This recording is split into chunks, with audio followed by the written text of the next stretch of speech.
In today's show, are the Blazers really interested in trading up to get big man Donovan Clingan? Is that even a good idea? Welcome to Locked On Blazers. Let's get into it.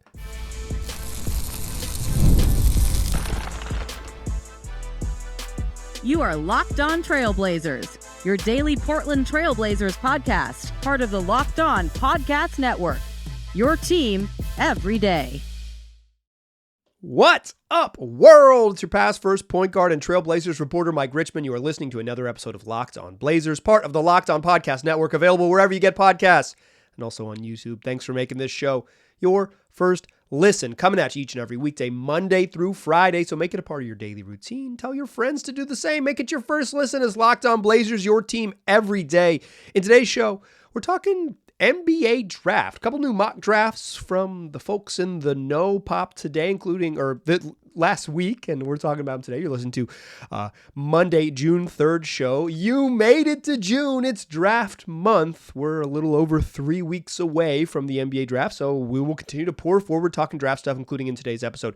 There is some reporting that the Blazers are among the teams interested in trading up for UConn big man Donovan Clingan. I want to talk about Clingan. I want to talk about trading up and all of the sort of implications of that in the first couple segments. And then I want to talk about the Blazers' type. They seem to have a type of player that they covet, which means when you're thinking about who's making these prognostication predictions, you can kind of ask yourself, does this player fit what they typically do? It's maybe not a perfect formula, but I think it's worth considering because if you're listening to this, you're a big fan of the Blazers. You're considering them all the time. So let's kind of put all of the reading details we can out on the table. Let's start with this mock draft. Start with ESPN's. The ESPN's Jonathan Givony and Jeremy Woo released a mock draft that came out on Friday, May 31st.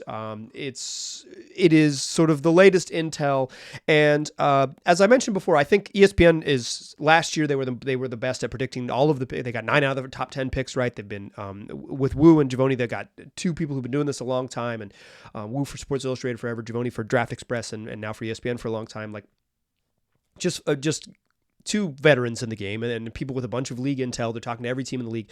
They are plugged in and they get this stuff correct. And I think other draft prognosticators are maybe can offer a ton of value because they'll say like maybe their drafts won't be as accurate like to the pick, but they'll say like this player's better. Like I think this player's better, right? And you can get sort of the skill set maybe evaluators. But in terms of like what teams are going to do intel, I don't think that there's a better service right now than ESPN. It's behind the paywall. Choose your own adventure if you want to do that. This podcast is free, and I'll bring a little bit of it outside of the paywall for you. Is that the service I'm offering today? No, I'm trying to offer a little more insight, a little more sort of nuance into the Blazers thinking. But in this draft from ESPN that's come out, the Blazers are taking Donovan Clingan at 7 and Cody Williams at 14. We'll talk about both of those guys in today's show a little bit. But within this, let's talk about Clingan first of all. At taking him at 7, I think is totally fine. I don't think I'm super enamored with him. I kind of struggle to see where he's like, I'm curious about his offensive upside. I think he's going to be a really good defensive player in the NBA. He's gigantic. He measured 7'1" and 3/4 at the combine in socks. It's basically 7'2" barefoot. Like he's truly 7'3", a 9'7" standing reach. I don't think I like personally as like this is Mike Richmond talking like, I don't think I care about much of the agility and physical measuring. Like, I don't think I care about max vertical jump, the Blazers have had guys who have really excelled in that spot. Pat Connaughton and Keon Johnson over the last handful of years. And like Keon Johnson couldn't put it together as a basketball player, and Pat Connaughton was never like this. He's a really good athlete, but it wasn't because he could jump up to 15 feet in the air, right? Like he's just like athletic. And he was like a useful basketball player because he's athletic. Like I don't think I care about vertical jump stuff. I certainly don't care about the cone, like the cone drills. And it's just like, I'd rather just watch someone play basketball than like think that the cone drills are meaningful. I don't think I care at all about the 3/4 court sprint. And in fact, John Hollinger reported that the the way that they did the sprint measurements this year, something was wonky because like 15 guys set one of the fastest 3/4 court sprints of all time compared to like the ESPN's long-term database. So it's like something was different. So it's maybe good for comparing this guy was slower than this guy in 2024, but probably not useful for comparing it back years. Like, and even without that, like wonky Hollinger reporting and Hollinger reporting about the wonkiness, like I don't think I care, period, about the physical measurements. You can just watch these dudes play basketball. Maybe for guys who you haven't seen at all, it matters. And maybe when you're deciding between two very similar prospects, it matters. But like beyond just like size and how long your arms are, I think it's more meaningful to watch them play. And when I watch Donovan Clingan play, I think he can be an impactful defensive player. I don't think he's going to be this like crazy switch heavy, scheme versatile monster, right? I think he's going to be a giant person who can clog the paint, and the most valuable thing to do in the NBA still is to prevent layups. Like that really is it. There's a lot of nerd stuff about whether you can even prevent teams from shooting threes and what quality threes look like in the modern NBA and all of those things, but like it still remains the most valuable to stop guys from shooting at the rim. See the Dallas Mavericks in the NBA Finals. And I think Clingan will have value there. I'm a little hesitant to figure out where his offensive upside is, in addition to not really caring about the sort of agility testing, physical testing at the combine. There's some reporting that Clingan has been shooting well in private workouts and behind the scenes, and he's impressed some teams with his shooting in private workouts. Cool. That's an empty gym, baby. Like, that is not a place where I would put much stock into it. And I don't think NBA teams do. Like, it's impossible not to like have some bias when a dude just burns down the nets, right? But I don't think NBA teams do. I'm old enough to remember Ejon Leon lighting up that chair. Like some, in one-on-none empty gym workouts, professional athletes can sometimes have really nice days. I wouldn't like Clingan's didn't shoot very well from the free throw line. If he becomes an okay standstill 3-point shooter, that's like credit to him for improving there. But I personally will not put any stock into like the reports that he shot well in a workout. I do not care. NBA teams choose their own adventure. At 7, I think he's fine. This would be the Blazers drafting a player who couldn't start because they already have DeAndre Ayton at center. Clingan's 20, and he's going to be 20 on opening nights. I think it's okay. I think it's okay if you draft a player that can't play right away. DeAndre Ayton's under contract for 2 more seasons. I'll be curious to see whether DeAndre Ayton signs another contract with the Blazers. If I had to pick right now, I bet he wouldn't. I think it's okay to just fill out a long-term solution if the short-term solution is like Clingan's not going to play that much. Also, he's playing like 20 minutes a game in college. He's not going to be a 35-minute a night guy as a rookie in the NBA. He might only be able to give you 20 minutes like physically until he sort of figures out that part of his game. And maybe he's never a big minute guy and he's always a half the game, 24 to 28 minute type of center. I mean, Yusuf Nurkic is kind of that, right? Sometimes giant guys just like can't, like they just, it's not where they're going to have value is playing that much. I think Zach Edey is a different breed. He was playing 40 minutes a night in college, right? Like that's what makes him special perhaps. So Clingan at 7, I think I have no problem with. I wouldn't be super excited. I don't see like a superstar there, but you're not really at 7 in any given draft. You're hoping to get an NBA starter and then if you get beyond that, you did really well. The thing is though, is that the reporting is not just that the Blazers would be interested in Clingan at 7. In fact, in the ESPN write-up on their mock, they said the Blazers, quote, surely would be ecstatic if Clingan fell to 7. Surely be ecstatic is really suggests that the Blazers like Donovan Clingan so much so that the reporting from ESPN is that the Blazers are among the teams that would consider trading up to get Donovan Clingan at 3. Okay.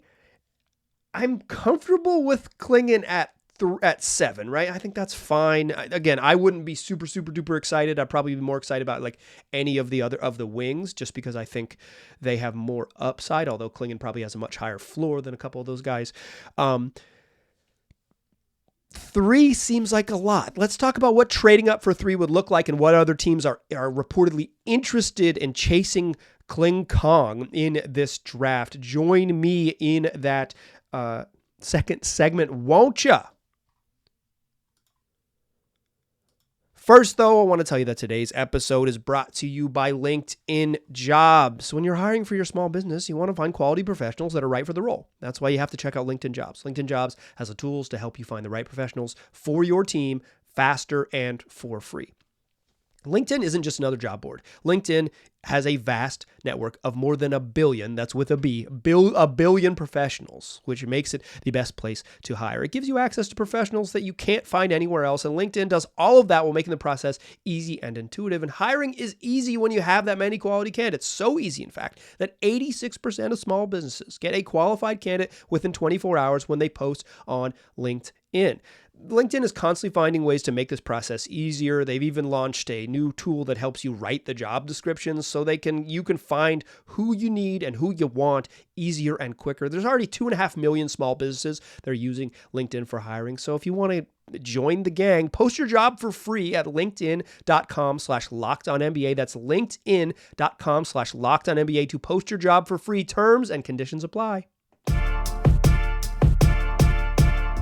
All right. So the Blazers, in the latest mock from ESPN, and which I think has some strong predictive power. About this time last year, the ESPN mock draft had the Blazers taking Scoot Henderson and Chris Murray. It was actually released on June 6, 2023, but basically the same time. The Blazers ended up picking about a month later Scoot Henderson and Chris Murray. I would say ESPN is worth paying attention to. More on that in a moment. But within that article, within the mock, there's some reporting that the Blazers are among the teams that are interested in trading up for Donovan Clingan. Among those teams, the chatter around the league that teams such as Portland, Memphis, and Chicago would be willing to move up. Memphis makes total sense to me, right? They just traded. They just traded Steven Adams. They're going to be good with Jaren Jackson Jr. playing a lot of center and Brandon Clark playing up front. But they're like a team that fancies themselves like championship level good when the season starts, assuming that they're healthy. And they need front court depth. And Clingan is probably he's generally speaking, I think everyone has their own opinions, but generally speaking, from most mock drafts and prognosticators I've seen, Clingan is the number one true big that would be available after Alex Sarr, right? You get Sarr and then a bunch of wings and guards, and Clingan in that mix is like the true big that's in that mix. Memphis, it makes total sense. I'm not surprised they're interested. Chicago, I never know what the Bulls are doing. Who knows? Go listen to Locked On Bulls. Maybe Hayes has it figured out.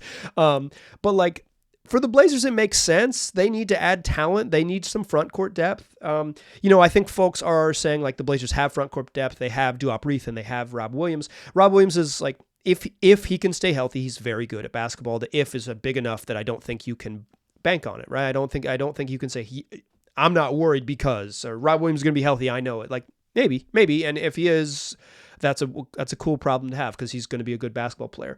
Duop Reith is fun, easy to root for. I like him, but I don't think you can make any roster decisions based on the sort of Duop Reith's inclusion on the roster. That would be, to me, inappropriate, particularly at 7. You can maybe make some second round picks based on we already got Duop Reith. I don't think at the 7th pick in the draft or even the 3rd pick in the draft you could consider it. The Blazers trading up for Clingan in a sort of very broad roster sense, I think makes sense. The problem for me is I don't know if I love using assets to move up in this draft. In fact, on this very podcast, I did a sort of mock trade discussion with Jackson Gatlin of Locked On Rockets, and his pitch to me was Malcolm Brogdon in 7 to trade up for 3 and the salary relief to make it work, and it would be Jock Landale and Jeff Green in our fake trade, and we ended up not agreeing to it. That's how that podcast ended. It's I'm not that into that deal. I was trying to trade 14 and Brogdon. So depending on what it is, I just don't think highly enough of Clingan's upside to be personally excited about using other trade chips to jump up to 3. The Blazers know more than me, right? And if they do it and it works out, then who am I, right? And I don't. I'm just a person with opinions and a microphone, right? But for me, that is not super appealing.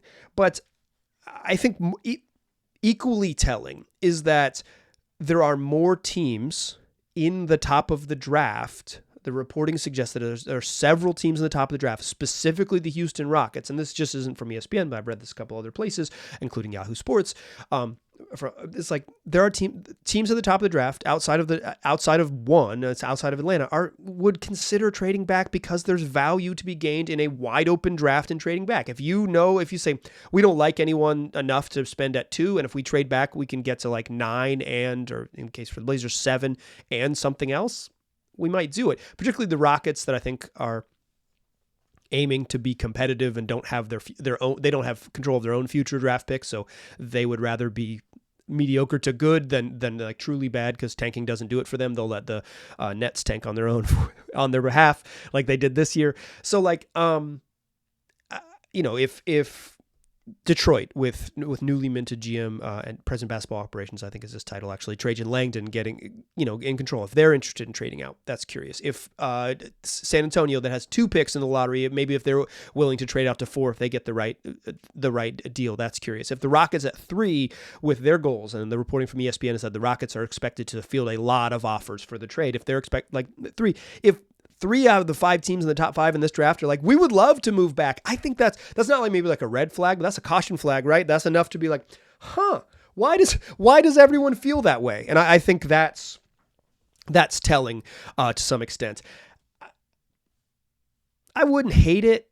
I wouldn't hate it for the Blazers to I wouldn't be like, no, why did they do it if they trade up to 3? But I think it's worth flagging to say, if a bunch of teams are looking to bail, to trade back in the draft or out altogether in the Rockets case, is it the best use of assets? I can't call it. I don't have enough breadth of the draft itself to say with certainty. But in my personal opinion, it doesn't appeal to me that much.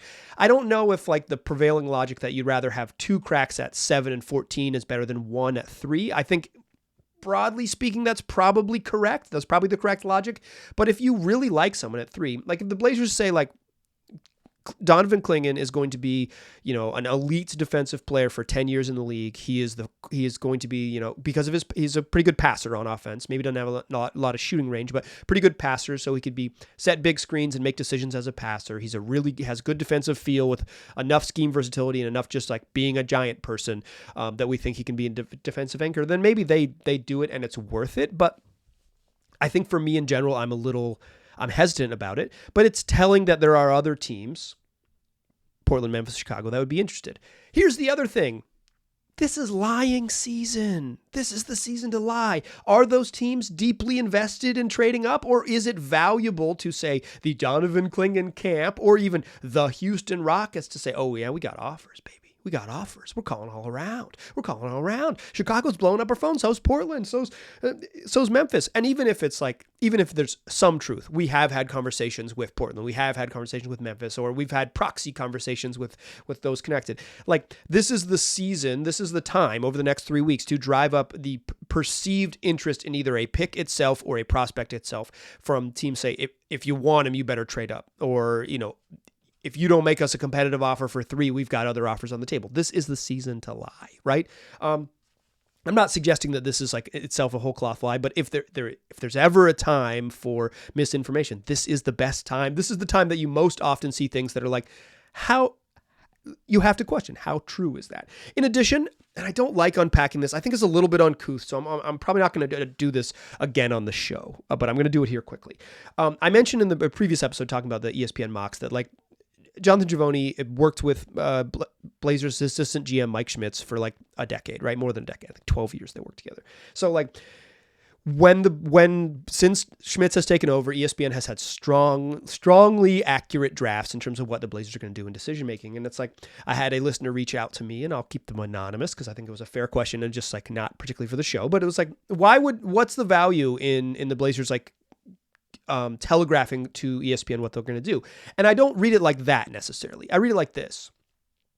Schmitz knows what the Blazers decision making is, and part of his decision making, and is a big, is one of the biggest voices in the room as sort of the scouting guy in the front office, right? Cronin has worked in that role before, and I'm sure they work together to some extent. But Schmitz and Cronin together know what they're going to do, and there is value in them learning from ESPN what other teams are going to do. ESPN got 9 out of the top 10 picks correct last year. They talk to everyone in the league. That sort of information exchange has value. So I'm not saying that ESPN is just getting whole cloth the Blazers plan and then they're going to print it on their website. What I'm saying is that there is some ESPN has had strongly accurate predictions, mock drafts, even as much as a month out from the draft, because they probably have a relationship with the Blazers but they have a relationship with every team. And there's also value in the Blazers, like the two-way street in, hey, what is Houston going to do? What is Charlotte going to do? What is San Antonio going to do? Like, there's value there. And that's like why, if you listen closely to the show, the term I often use is news brokers. Not necessarily news breakers, but news brokers. They are brokering news. That's like, it's how it works. There is an art to being someone who gets inside intel. And some of that art is that you got to be able to have value to the people you are talking to. That's kind of how it works. I'm not gonna unpack this anymore. So tell your friends it was the June 3rd episode where I kind of explained how sometimes this would be valuable on both ends. Okay. Speaking of ESPN's predictive power, at 14, they've got the Blazers taking Cody Williams, and he like fits a profile, right? So I want to talk about that and another draft from Bleacher Report and kind of how the Blazers have typically done business and how it can give you a sense of how they might do business in the future. Join me in that third segment, won't ya? First, though, I want to tell you about eBay Motors. eBay Motors knows three things: passion, drive, patience. It's the formula for winning championships, and it's also what keeps your ride or die alive. eBay Motors has everything you need to maintain your vehicle and level it up to peak performance, whether that's superchargers, roof racks, exhaust kits, LED headlights, and more. Whether you're into speed, power, or style, eBay Motors has you covered. With over 122 million parts to choose from for your ride or die, you're always going to find exactly what you're looking for. And with eBay Guaranteed Fit, your part is guaranteed to fit your ride every time or your money back. Because with eBay Motors, you're burning rubber, not cash. With all the parts you need at the prices you want, it's easy to make your car the MVP and take home huge wins. Keep your ride or die alive at ebaymotors.com. Eligible items only, exclusions apply. eBay Guaranteed Fit only available to U.S. customers. Still a pass first point guard. I'm still Mike Richmond. You are still listening to Locked On Blazers. ESPN's got Donovan Clingan at 7. They got Cody Williams going at 14. Early on in the college season, I was pretty into Cody Williams as like the idea of him as a player. Like he's bigger. He measures 6'6.5" in socks at the combine with an 8'7" standing reach and a 7'1" wingspan. He's tall, 6'7" with long arms. That's intriguing. And the idea was that he had some off-ball creation abilities and some defensive versatility. He didn't have a monster collegiate season. Like if you just look at his numbers, 11.9 points, 3 boards, 1.6 assists, that doesn't jump off the page. He shot 55% from the floor overall, 41.5% from 3 and 71% from the free throw line. But he only took 41 3-pointers in 24 games. He's not quite taking 2 a night. He's taking 1.7 a night in 24 games. And like, when I watched him, when I sort of got into being more plugged into the draft stuff, I'm not like a deep college basketball guy, but I was like, I'm going to do it for the show. So I watched some late season Buffalo games, Colorado games, go Buffs. But like, he just wasn't very assertive. And that seems to be the knock on him, right? Is that with 2 other NBA hopefuls, Tristan da Silva and KJ Simpson on the team, particularly Simpson, the point guard, it's like Cody Williams just kind of getting in where he fits in. And the lack of assertiveness, particularly, it showed up to me. I was like, what is he doing? He hasn't touched the ball in 4.5 minutes or something like that. And again, like I'm not watching a ton of his minutes. I'm not watching every game by any means. I'm watching parts of 4 games. I've 2 full games and parts of others, I think is how many I watched. I don't have it charted, but I think that's my memory of it. Like I wasn't super into it, but I'll tell you what, Cody Williams fits the Blazers draft profile to a T. And if he's there at 14, totally reasonable upside. If the Blazers came away from the draft, as ESPN has it penciled right now, with Clingan and then Williams, Clingan at 7 and Williams at 14, I think that'd be a pretty decent haul. This draft isn't perfect. The chances that both of those dudes turn into NBA starters seems relatively unlikely, just because this draft is supposedly not that, right? It's a role player draft. But Williams has some upside, and he really fits the Blazers profile. Who have they taken recently? Like, who have they sort of targeted, right? Scoot, to some extent, like a smaller, a point guard size, big for a point guard physically, but like point guard size. But otherwise, it's been these sort of high upside, longer wings. Jabari Walker, I think Chris Murray fits this profile, although he's a little bit older. Tamani Kamara, who they targeted, Ryan Rupert. It's like this sort of, they have a type, right? Like, maybe not fully filled out in terms of like productive at the moment, but guys who are high upside with wing players with size. That has been the player that they have typically, typically pursued. And Joe Cronin, right, when he was hired, he was on the record, I believe it was in a story in The Athletic, saying that like he prefers the sort of higher upside swings to the sure thing. That's why when I read Jonathan Wasserman's mock draft in which he has the Blazers taking Dalton Knecht at 7, I think like Knecht is interesting. And I think the more I have leaned into sort of watching some scouting reports, shout out to my dude Hoop Intellect, Keandre does great work, and he has a great scouting report on Dalton Knecht on his YouTube page. But like, I'm more into Knecht than I was, but he doesn't, and like even outside of my own personal opinion, I probably would lean Williams myself, but like, but I think Williams just fits what the Blazers have pursued more recently. And when you're thinking about like the sort of, like I said, like I think ESPN has more predictive power, and I think some other mocks are more valuable for like who's actually good, who they should take as opposed to who they will take. And I think thinking about both of those things is really important this time of year if you're a fan, because it's like what they might do and what you think they should do don't always align. And I think it's interesting to kind of see if there's ever an intersection between those things, and not just defer to, I bet they'll figure it out, because teams don't figure it out all the time. But like Knecht, in just terms of productivity, like this dude scored, it's incredibly good prior to transferring to Tennessee. Then he transfers to the, at lower levels. Then he transfers to Tennessee, and it's like he's a player of the year in the SEC. He's scoring 21 points per game. He shot 39% from three, taking 5.5 shots a night. He made 93 threes in his last season in college. He made 93 threes. 93. Cody Williams took 41.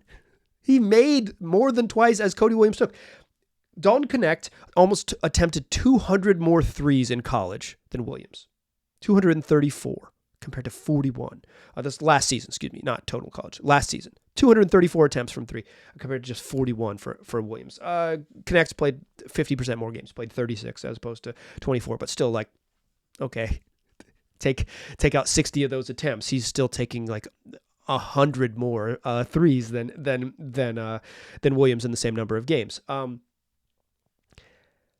I think that has an appeal, right? Dalton Knecht, Bleacher Report's John Wasserman has the Blazers taking Kel'el Ware at 14, in case you're curious. But I think in general, like talking about Cody Williams, he fits the profile. I think Knecht has a reasonable bankable skill set because I think he's a good athlete, and I think he can shoot. And I think he'll be generally, he measured big enough, 6'5.5" at the combine, that I think like even if he's a bad defender, he won't be awful just because size matters a little bit. And even if he's like always a negative defender, bigger guys, 6'6", you can kind of fit bigger guys into defensive schemes, just size alone. If you stand in the right spot, you'll be okay. Although he has there's questions more about his off-ball defense and his on-ball defense for the most part from what I have read. But Williams, a lot less productive, doesn't pop on film the same way that like you watch even just Dalton Knecht's highlights. It's like, dang, he does a lot of stuff. Like he can score off the bounce. He's a really good shooter. As a catch and shoot guy, he's an athlete, like downhill straight line athlete like that. He really easy to talk yourself into Knecht if you're just watching like YouTube highlights versus Williams YouTube highlights. But what the Blazers have typically done is guys that maybe don't have as sort of sexy a production level, although Chris Murray is maybe the exception that proves the rule, or maybe he shows you that at a certain point in the draft the Blazers will just say, hey, we value this player and we don't care about what our type is. But I think Cody Williams fits a type. I wouldn't be surprised if Cody Williams got drafted at 7 because he fits a type.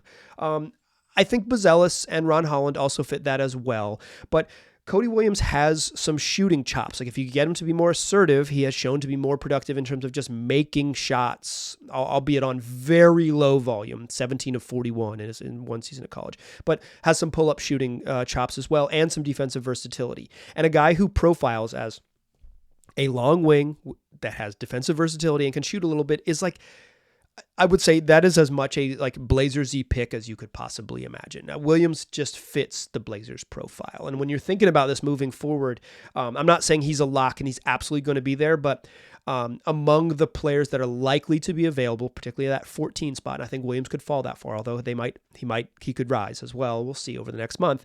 I think Williams seems to be the player that is the most Joe Cronin front office-y type player of that will be available. Maybe Tijon Salah is actually even more so. Salah, but in terms of the sort of American college basketball players, he fits it. Like I said, I've probably leaned more into being like, I'm okay with Dalton Connect. I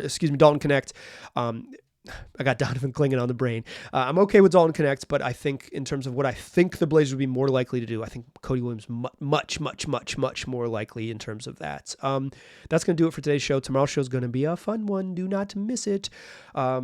Keith Smith, Spot Rack, and the Front Office NBA show is going to join the program. We're going to talk about the Blazers' finances this summer and how they should approach the offseason with the roster they have and the moves that are available for them to make. That's what we do. I'm trying to nail down some other, as promised on Friday's show, nail down some other interviews for this week. That's what we do. 5 days a week, wherever you get podcasts, and also on YouTube. I appreciate you listening. Tell your friends about the podcast. I'll talk to you soon.